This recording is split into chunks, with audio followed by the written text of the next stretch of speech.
Bonjour à tous, c'est Alicia et aujourd'hui, petit exercice pour utiliser les fonctions. Alors dans la vidéo précédente, comme on a dit, on va nous exercer à trouver les x premiers nombres premiers, x étant bien sûr variable. Alors, j'ai laissé la fonction power parce qu'on va la réutiliser. On va en avoir besoin et vous allez voir pourquoi.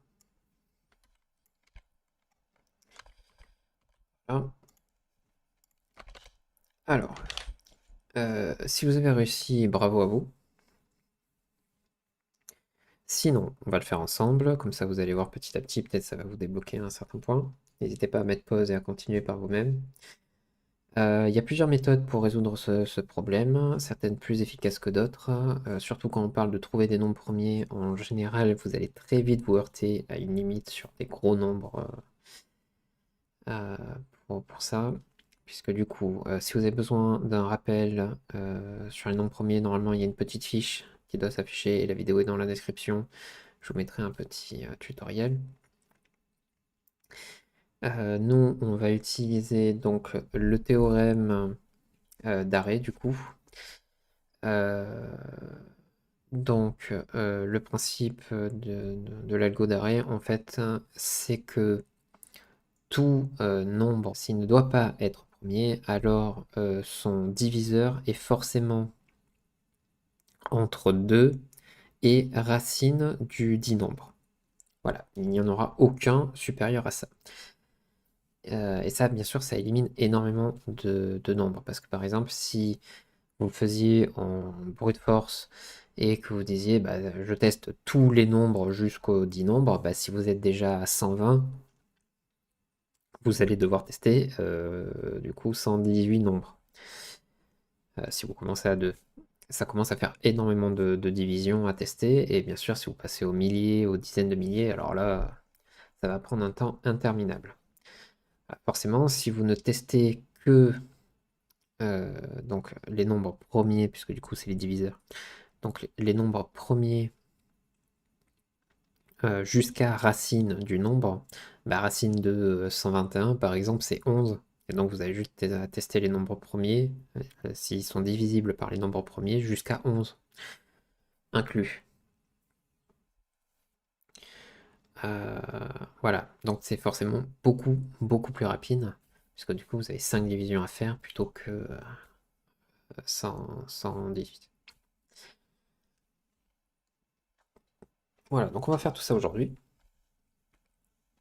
Et je vais en profiter du coup pour vous montrer comment créer d'autres fichiers que votre C++. Parce que sinon on va avoir beaucoup de fonctions au-dessus de main et ça va pas être très propre. Du coup je vais en profiter pour vous montrer. Alors, vu qu'on va faire des maths, on va créer un fichier maths. Donc vous passez ici, vous faites ajouter nouvel élément. Et comme nom de fichier, vous allez taper du coup tout simplement maths. Voilà. Donc on pourrait se contenter de mettre toutes les fonctions ici comme on les fait ici, mais on va voir comment c'est fait de manière un peu plus classique avec un fichier header.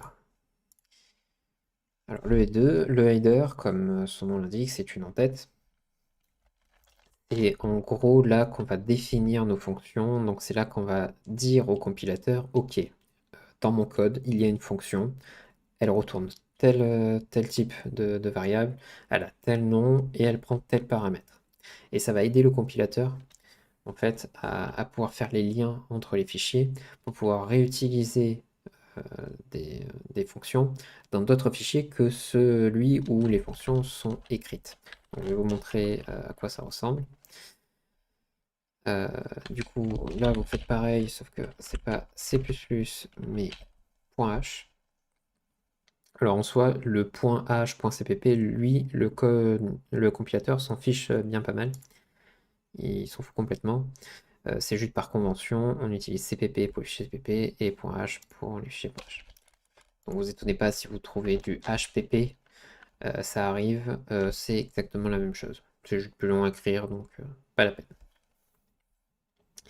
Voilà, il vous met Pragma One par défaut. Alors, je vais pas rentrer dans les détails parce que de toute façon, ça sera toujours par défaut dans Unreal, donc vous cassez pas la tête dessus. Mais pour les plus curieux, ça a à voir avec le fait d'inclure le fichier, comme on va le voir tout à l'heure, pour ne l'inclure qu'une seule fois. Voilà, donc vous avez maintenant les fichiers qui marchent par paire. Alors c'est important qu'ils aient le même nom, hein. Euh, donc ça c'est le cas classique. Vous avez donc un fichier CPP et un fichier .h avec le même nom, et ils vont marcher en tandem. Donc dans le fichier .h, on va faire le blueprint un peu de votre maison, par exemple, si je prends la métaphore d'une maison. Et dans le CPP, on va vraiment construire la maison. L'avantage, c'est que du coup, le point H sera beaucoup plus light. Il n'y aura pas toute l'implémentation des fonctions dedans. Et ça va permettre de pouvoir inclure, comme ici, par exemple, ça, ce sont des fichiers .h. Et donc, ça nous permet d'inclure la version light, donc la version avec juste le descriptif des fonctions. Et c'est le compilateur qui va, lui, aller chercher dans le CPP la dite fonction pour l'utiliser. Et du coup, ça va alléger énormément. Du coup, lorsque vous faites des fichiers à part, vous allez donc remplir ici donc une déclaration de fonction. Donc pour nous, donc on va déplacer power. On va aller la mettre ici. Donc c'est très simple, c'est la même syntaxe que pour la déclaration de la fonction. La définition de la fonction se passe exactement pareil avec un point virgule. Voilà, donc vous voyez, c'est une version ultra compacte. Et ça dit juste, voilà, dans mon code, il existe une fonction power. Elle renvoie un entier et elle prend deux entiers comme paramètre. Voilà. Ici, du coup, on va pouvoir l'inclure. Donc attention, les librairies par défaut du C++ sont avec chevron et les autres sont avec double cote. Voilà. Et du coup, on va pouvoir l'inclure ici. Donc en fait, le include, il va juste ajouter le texte qui est ici, là, exactement ici. Donc en fait, ça revient à faire vos fonctions avant, sauf qu'au lieu d'écrire toute l'implémentation avant, vous allez juste avoir les définitions, donc la version light, avec juste le nom, le retour type et les paramètres. C'est tout. Voilà. Et dans le fichier C++, là par contre, vous allez, donc pareil, inclure du coup le fichier. Donc vous allez lui dire, OK, tout début, OK, voilà, dans ce fichier CPP, il y aura une fonction int de nom power et avec deux paramètres. Voilà, l'include, il fait juste ajouter le texte qu'il y a ici et le mettre là. C'est tout.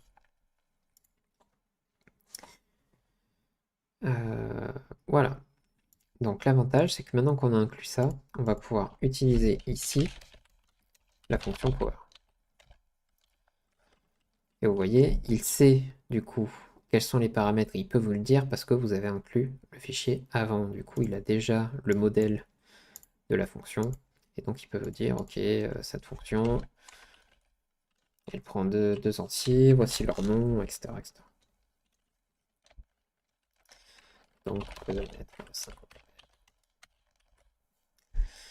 Voilà.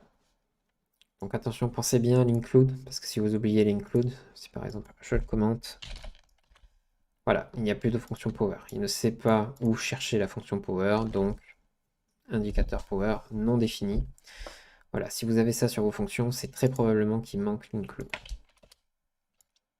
Voilà, et ça vous permet du coup de mettre votre code dans différents fichiers, ce qui vous permet, et bien évidemment, de mieux organiser votre code, parce que lorsque là, c'est dans des programmes très simples, il n'y a même pas besoin de les classer, mais sur votre jeu, par exemple, vous allez avoir des dizaines et des dizaines de fichiers différents.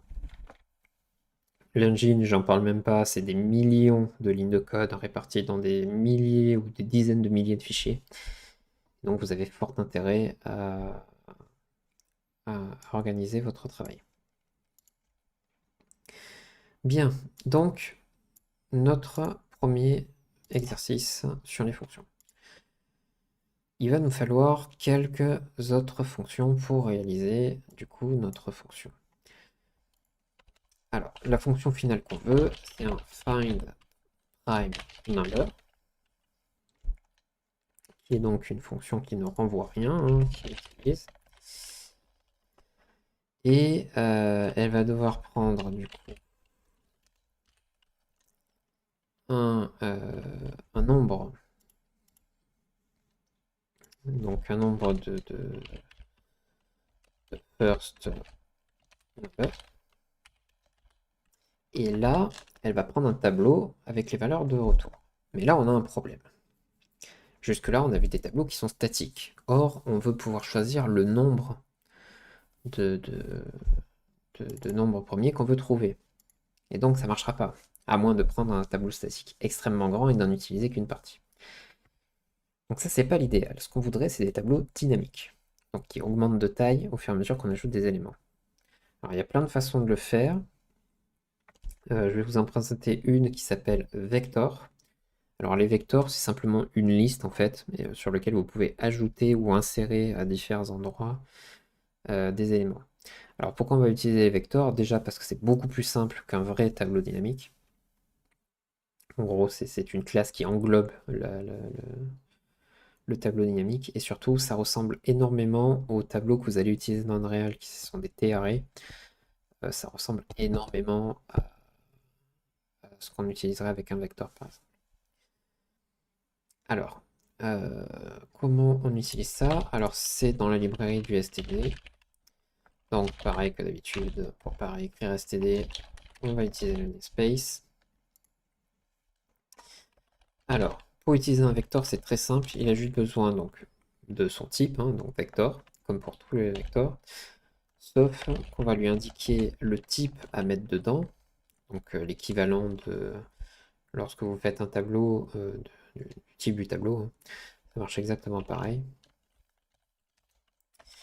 Comme c'est un tableau, on le passe par référence, donc comme on a vu dans la vidéo précédente. Prime number. Oui, donc il n'était pas content en fait, je ne sais pas trop pourquoi, mais si vous ajoutez l'include vector du coup, donc qui est donc la librairie, donc les fichiers .h pour les vectors dans votre CPP, il va se calmer, il va comprendre qu'ici on va utiliser les vectors du CPP. Voilà, donc on définit donc une fonction qui ne renvoie rien, qui fait juste trouver les nombres. Et pourquoi elle ne renvoie rien? C'est parce que on veut remplir un tableau en fait. On va juste mettre les résultats dans un tableau. Et le tableau, on ne va pas le return, puisque le return c'est par copie, et ça on ne veut pas. Donc on a comme premier paramètre le nombre de premiers entiers de premiers nombres premiers qu'on veut trouver, et donc un tableau où les mettre, tout simplement. Donc ça c'est notre fonction. Donc si vous faites un clic droit dessus, vous avez dans les actions rapides créer la définition de la fonction, et du coup il trouve tout seul le fichier. Si vous faites ça, il va vous créer tout seul la fonction dans votre fichier CPP. Ça vous évite un copier-coller un peu laborieux. Voilà, donc ça c'est pour la première fonction. Et pour cela, on va avoir besoin d'une fonction qui détermine si oui ou non un nombre est premier. Donc l'algorithme qu'on cherche à faire, donc voici comme il suit. Donc si un nombre est premier, on teste d'abord s'il est pair, puisqu'un nombre pair est divisible par 2, donc on peut l'éliminer d'office. Tous les nombres premiers à part 2 sont impairs. Donc on teste d'abord s'il est pair. S'il est pair, on peut renvoyer false, on est sûr qu'il ne l'est pas. Si jamais il n'est pas pair, alors là il faut tester du coup. Alors pour tester, c'est très simple. On va faire une boucle qui va tester tous les nombres premiers qu'on a déjà trouvés jusqu'à atteindre un nombre qui est supérieur à racine du nombre qu'on teste. Puisque du coup, on l'a vu, si un nombre a un diviseur, il est forcément inclus entre 2 et racine du dit nombre inclus. Donc si notre prochain nombre entier est supérieur au nombre au carré, du coup, ça ne sert à rien d'aller plus loin. Voilà. Donc, la fonction, ça va être un isPrime. Donc, est-ce qu'il est premier? Donc, à chaque fois que vous avez une fonction qui dit est-ce que quelque chose est, ce que vous allez vouloir retourner, c'est vrai ou faux, en fait. Donc, ça va forcément être un booléen. Donc, est-ce qu'il est entier? Donc, qu'est-ce qu'il nous faut? Il nous faut un nombre.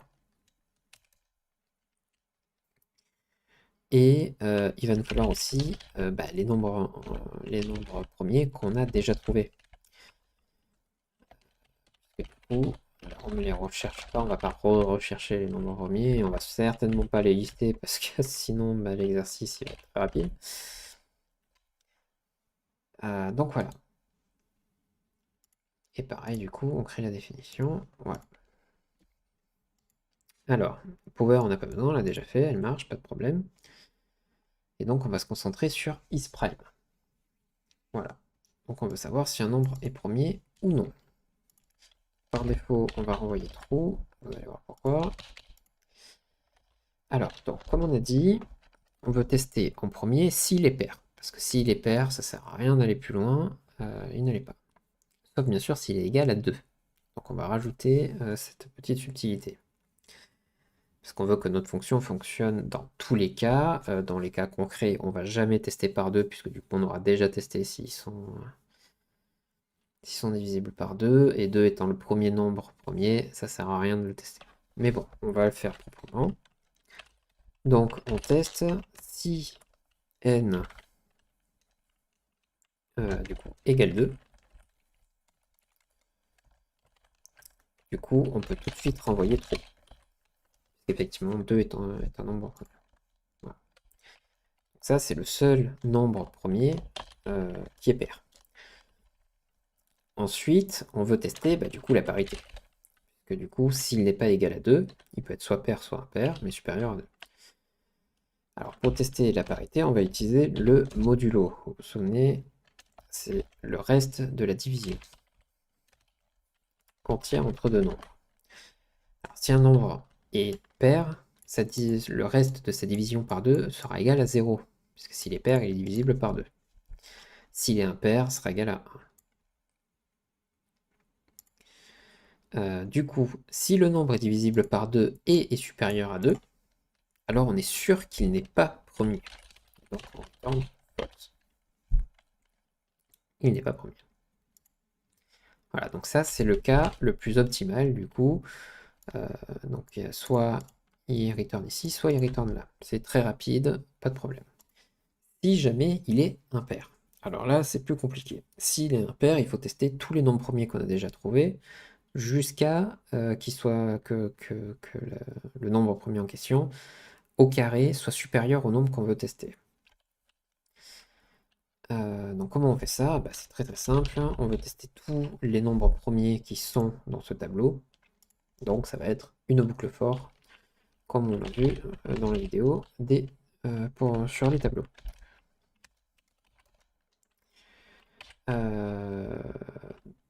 Donc dans ce tableau, il va y avoir tous les nombres premiers depuis le premier, qui est 2.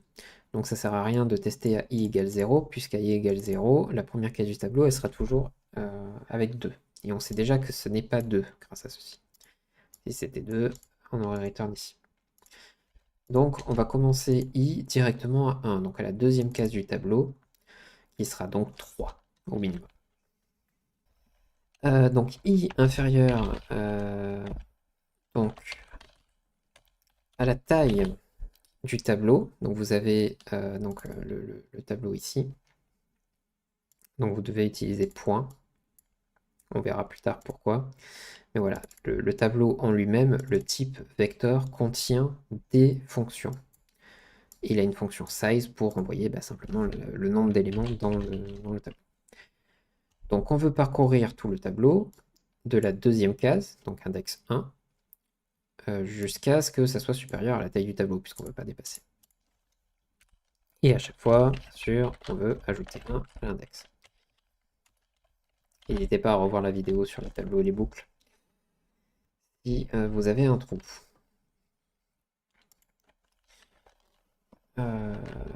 Voilà, donc juste par question de lisibilité, on va stocker du coup le nombre premier sur lequel on est en train de loop. Donc du coup, ça va être celui-ci. Voilà, on aurait pu garder juste ça, hein, ça suffit, mais voilà, au moins, on sait que courant prime, c'est celui qu'on est en train de tester actuellement. Du coup, ce qui nous intéresse avant tout, c'est de tester si la racine carrée de ce nombre,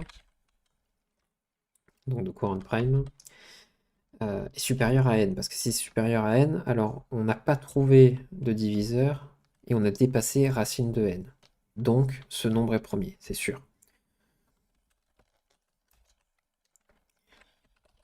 Du coup, power, qu'on a codé tout à l'heure, avec 2. Voilà, donc là, on a le carré de celui-ci. Jusque-là, tout va bien. Et donc, le premier truc qu'on teste, c'est est-ce que le dit carré, il est supérieur à n. S'il est supérieur à n, ça veut dire que ça sert à rien d'aller plus loin, et que donc on peut directement sortir de la boucle. Et donc, pour sortir de la boucle, si vous n'en souvenez pas, c'est break. Lorsque break est activé et qu'on est dans une boucle, on sort de la boucle. On passe ici. Et donc on pourra return true. Puisqu'effectivement, c'est vrai. Mais si jamais il n'est pas supérieur. Alors s'il n'est pas supérieur, il faut tester s'il est divisible par le dit nombre. Parce que je vous rappelle, un nombre premier n'est divisible que par 1 et lui-même. Donc si on trouve un autre nombre premier qui peut le diviser, alors c'est forcément que ce n'est pas un nombre premier, puisqu'il n'est pas divisible que par 1 et lui-même. Donc, pareil que pour la parité, on va tester le modulo, le reste de la division entière de n par le dit nombre premier qu'on est en train de tester. Le modulo, j'ai dit modulo. Voilà. Si jamais ça retourne 0, ça veut dire qu'on peut le diviser par le dit nombre premier. Et que donc il n'est pas premier, puisqu'il est divisé par un autre nombre premier. Sinon, on continue à tester les nombres. Donc, je récapitule. On teste d'abord si c'est 2. Si c'est 2, on sait qu'il est entier. Voilà, seul nombre premier pair, blablabla. On return true direct. Si jamais, donc, si ça ne passe pas, donc si ce if est false, ça veut dire que ce n'est pas 2, on teste sa parité. S'il est pair, donc si le résultat de la division par 2 est égal à 0, on renvoie false, parce que ça veut dire qu'il est pair, donc il est divisible par 2, et donc il n'est pas premier. Sinon, on teste tous les nombres premiers jusqu'à dépasser, jusqu'à ce que le nombre premier au carré dépasse le n. Donc on commence à 1 puisque la première case du tableau sera forcément égale à 2. Ça sert à rien de le tester, on l'a déjà testé ici. Jusqu'à donc la taille du tableau. Même si du coup on ne l'atteindra jamais puisqu'on trouvera toujours des nombres plus grands que la racine du nombre qu'on est en train de trouver. Mais bon voilà, au moins on est sûr de ne pas dépasser. Donc on stocke le nombre qu'on est en train de tester, donc qui est la case i. On récupère le carré du dit nombre, donc avec notre super fonction power. On teste en premier lieu si le carré est supérieur à n, puisque si le carré est supérieur à n, ça veut dire qu'on n'a pas trouvé de nombre premier et qu'on a dépassé la racine de n, et donc bah, ça ne sert à rien d'aller plus loin, on est sûr que le nombre est premier. Donc on break, et donc ça return true. On pourrait aussi return true ici, ça mettrait fin à la boucle aussi. Mais comme ça, vous avez un petit rappel de la boucle break. Et donc si jamais on est toujours dans les clous, donc si jamais il est toujours possible d'avoir un premier qui peut le diviser, alors on n'a pas le choix, on doit tester le résultat de la division de n par le dit nombre premier. Si jamais c'est 0, ça veut dire qu'il est divisible par ce nombre premier, et donc il n'est pas lui-même un nombre premier, donc on renvoie false. Voilà, donc ça on peut le tester, hein, on peut le tester vite fait, juste pour être sûr. Du coup dans le son, on va prendre du coup int p égale 17, qui est un nombre premier. Hein.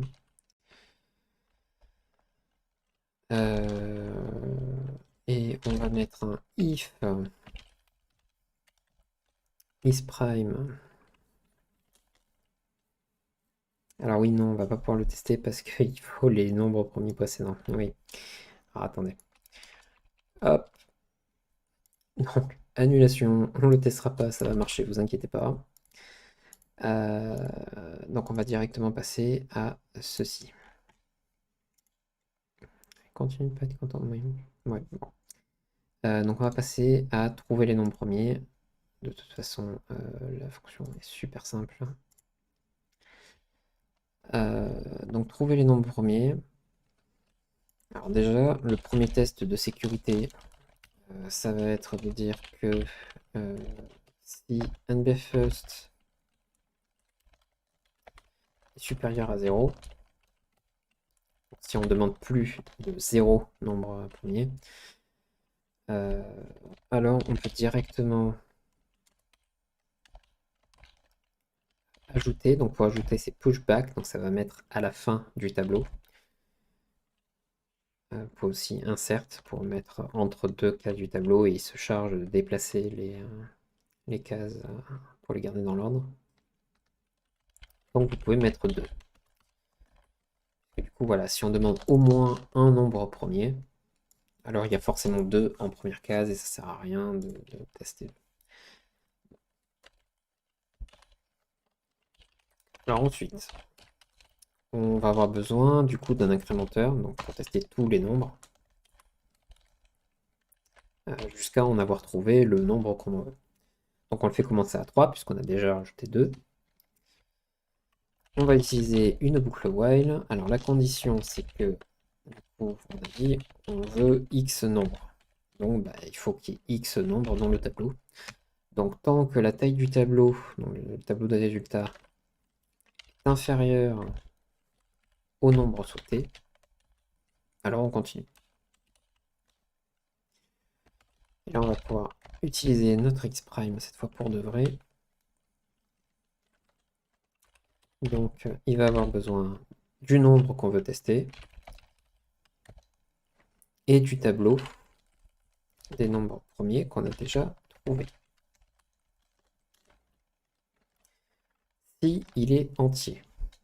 Donc si la fonction, la valeur de retour de cette fonction, que vous pouvez tester du coup hein, dans un if, ça ne pose aucun problème, puisque ça renvoie un booléen, ça marche. Si ça c'est true, alors ce nombre est bien premier. Et donc on veut le rajouter.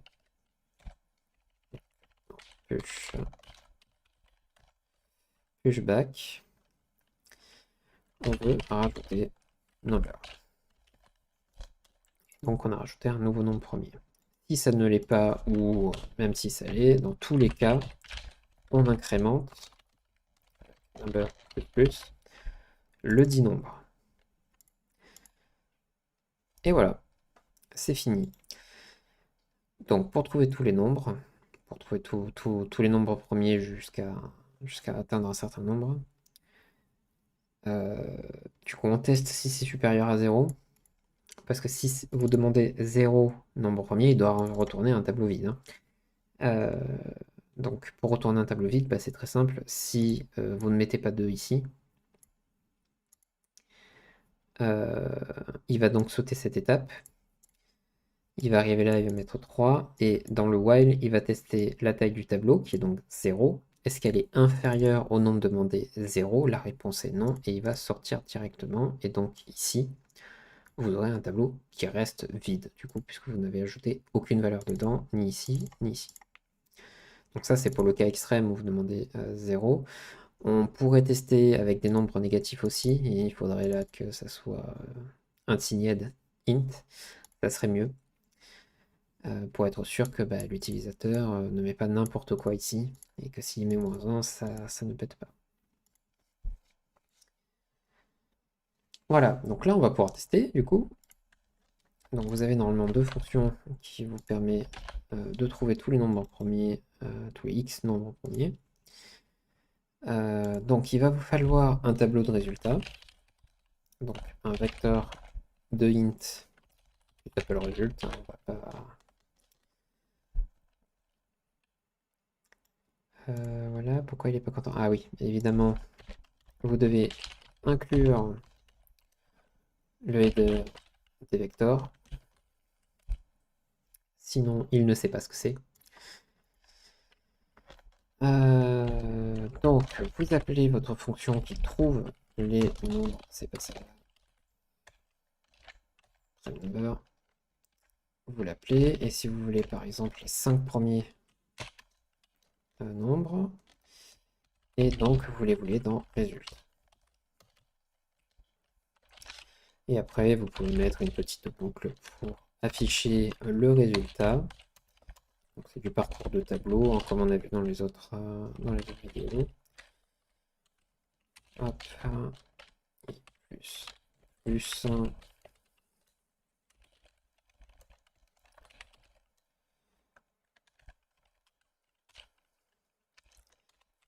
Hop,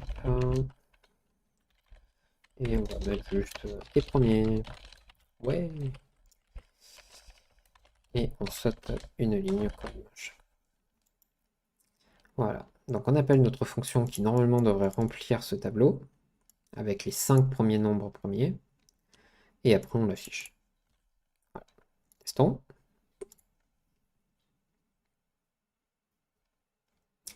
Et voilà, vous avez les 5 premiers nombres premiers. Félicitations. Et bien sûr, comme c'est une fonction, vous pouvez mettre les 50 premiers nombres premiers. Ça marchera très très bien. Voilà.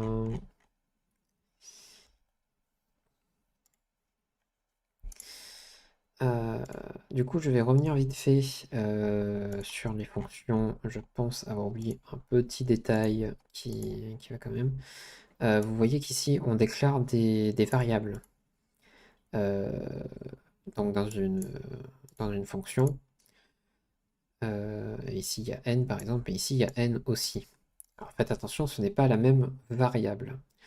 Une variable déclarée, que ce soit ici ou ici, n'est valable que dans son bloc, donc de là à de là. Pareil dans une boucle for, toutes les variables déclarées dans la boucle for ne sont accessibles que pendant la boucle. À la fin de la boucle, quand on revient ici, on recrée une nouvelle variable et l'ancienne est détruite. Et bien sûr, lorsqu'on quitte la fonction, bien évidemment, il n'y a plus toutes les variables créées ici. C'est important de comprendre du coup que vos variables qui sont dans la fonction main sont que dans la fonction main. Vous pouvez les envoyer par référence dans vos fonctions, mais ce sont des variables complètement différentes. Et donc vous pouvez réutiliser les mêmes noms, ça ne pose aucun problème, puisque du coup, ils ne rentrent pas en collision les uns avec les autres. Mais voilà, une variable déclarée dans un bloc, donc un bloc c'est entre deux crochets, n'est accessible que dans le dit bloc. Et c'est important d'utiliser ça, parce que par exemple ici, on utilise du coup des variables pour stocker le nombre premier en cours, qu'on est en train de tester, mais ça, ce n'est utile que ici en fait. Après, même si la fonction continue à faire autre chose, ça ne servira à rien de garder ça. Du coup, n'hésitez pas à utiliser des blocs pour vraiment limiter la portée de vos variables au strict minimum, puisque du coup, à la fin du bloc, elles vont être détruites. Et être détruite en informatique, ça veut dire libérer la mémoire. Et libérer la mémoire, c'est plus de mémoire. Et donc votre programme sera plus performant et prendra moins de place sur l'ordinateur. Voilà, je pense que c'est pas mal, ça fait une très très grosse vidéo.